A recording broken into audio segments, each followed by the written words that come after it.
बिस्मिल्लाहिर्रहमानिर्रहीम। अस्सलाम वालेकुम। क्या हाल है? ठीक है, तबीयत से ठीक है, मेरे सारे ठीक है, तो मैं भी ठीक ठाक हाँ। तो आज वीडियो शुरू करना है। वीडियो शुरू करने से पहले मैं तुम्हारी रिक्वेस्ट होती है कि मेरे चैनल को सब्सक्राइब करके दिया करो। बस शुरू करना है वीडियो। तो फ्रेंड आज वक्त मैं छत मौजूद हाँ। तो फिर ये बहुत याद आई ही वास्ते मिट्टी शिट्टी होंगी तो अस छत सौंदे पे हैं, पानी चला भी करना।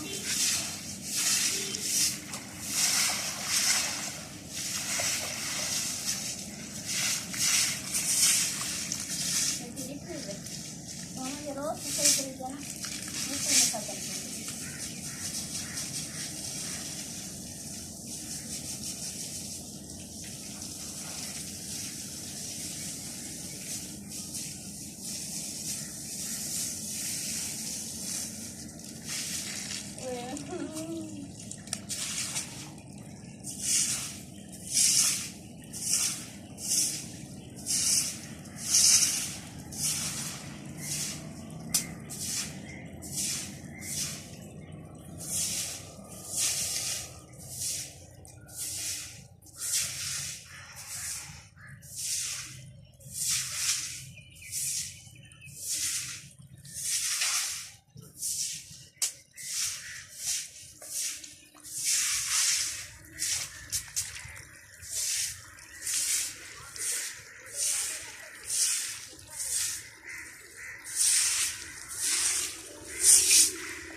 जी तो फ्रेंड यही मेरी आज की वीडियो उम्मीद करा जो पसंद आए तो लाइक कराए शेयर कराए चैनल को सब्सक्राइब लाजमी कराए ते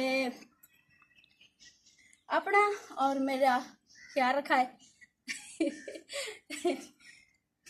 तो बहुत मिल सक नवी वीडियो के नाल जब तक तुसा अपने और अपने प्यारों का ख्याल रखा है मेरे को भी दुआएं याद रखा है। बहुत मिल सक नवी वीडियो नाल। अल्लाह हाफिज।